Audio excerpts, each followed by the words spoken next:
Samajwadi party के राष्ट्रीय महासचिव और वरिष्ठ नेता आजम खां के लिए आज एमपी एमएलए कोर्ट से एक छोटी सही लेकिन राहत भरी खबर है। उनके जो 27 मुकदमे उनके खिलाफ दर्ज किए गए थे ज़मीन को कब्जाने में, उसमें 27 मुकदमों को एक साथ सुने जाने की, एक करने की जो उनकी रिवीज़न थी उसमें कुछ राहत उनको मिली है। रिवीज़न को एमपी एमएलए कोर्ट ने एक्सेप्ट करने के बाद मंजूर कर लिया और उसमें ये आज फैसला सुनाया है कि उस मुकदमे को एक साथ एक ही ट्रायल कोर्ट में सुना जाएगा।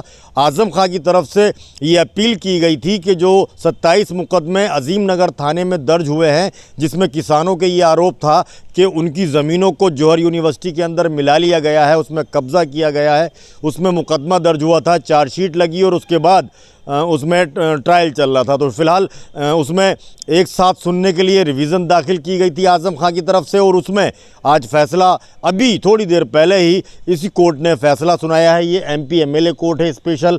यहाँ फैसला सुनाते हुए कोर्ट ने कहा है कि ये जो 27 मुकदमे हैं इनको सुनवाई के लिए ट्रायल कोर्ट भेजा जाएगा।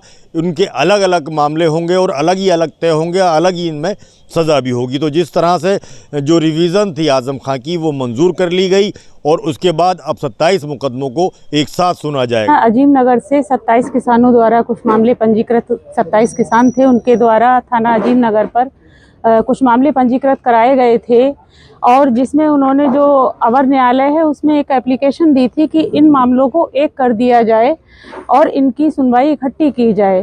तो माननीय अवर न्यायालय द्वारा वो एप्लीकेशन उनकी खारिज की गई, जिस पर उनके द्वारा जो बचाव पक्ष है उनके द्वारा एक रिवीजन किया गया माननीय सेशन न्यायालय में, जिसमें आज जो फाइंडिंग दी गई है सेशन न्यायालय द्वारा, उसमें उनके द्वारा जो कहा गया है अवर न्यायालय को कि इनका जो मामले एक नहीं होंगे क्योंकि सारे मामले अलग अलग पंजीकृत हुए हैं, बाकी इनका ट्रायल एक साथ किया जा सकता है। जो ट्रायल है वो एक साथ किया जाएगा और ये फाइंडिंग अवर न्यायालय के लिए दी गई है सेशन कोर्ट के द्वारा। उनका जो एप्लीकेशन थी प्रार्थना पत्र उसे एक्सेप्ट किया है कोर्ट ने? कोर्ट ने उसको एक्सेप्ट किया है और उसको ट्रायल के लिए कहा है। हालांकि मामले एक नहीं किए गए हैं, जो सुनवाई है या एक मामला नहीं किया गया है, 27 मामले अलग अलग रहेंगे, 27 मामलों में डिसीजंस भी अलग अलग आएंगे, बस ट्रायल उनका ज्वाइंट साथ में चलेगा। ये मामले हैं कौन से वाले?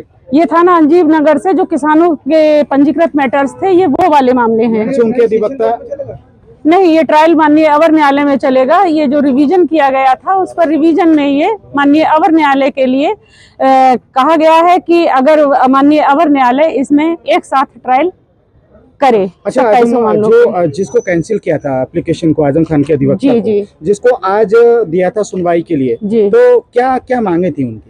नहीं, उनका ये था कि ये मामला जो 27 किसानों से संबंधित मैटर है ये एक कर दिया जाए, जबकि जो वही उनकी एप्लीकेशन खारिज हुई थी उसमें माननीय सेशन न्यायालय द्वारा अब ये जो फाइंडिंग दी गई है कि एक तो नहीं की जा सकती क्योंकि 27 जो मामले हैं वो अलग ही अलग चलेंगे, लेकिन इनका जो ट्रायल है वो ज्वाइंट किया जा सकता है, वो एक साथ किया जा सकता है, जिससे कि जो कोर्ट है, जो विटनेस हैं, जो भी हैं उनसे रिलेटेड हैं, उनका सबका समय बचे और जो ट्रायल है वो साथ में किया जाए। कौन से मुकदमे हैं 27? ये अजीम नगर से पंजीकृत 27 किसानों के मामले हैं। उस मामले में ये रिवीजन था और उसमें ये आदेश अब कौन सी सुनवाई लगाई? अब तो यहाँ से जो पत्रावली है माननीय अवर न्यायालय को प्रेषित कर दी गई है क्योंकि ये रिवीजन पे फाइंडिंग दी गई है माननीय अवर न्यायालय के लिए सेशन कोर्ट के द्वारा। दर्ज कराए गए थे, इसमें क्या आरोप लगा था?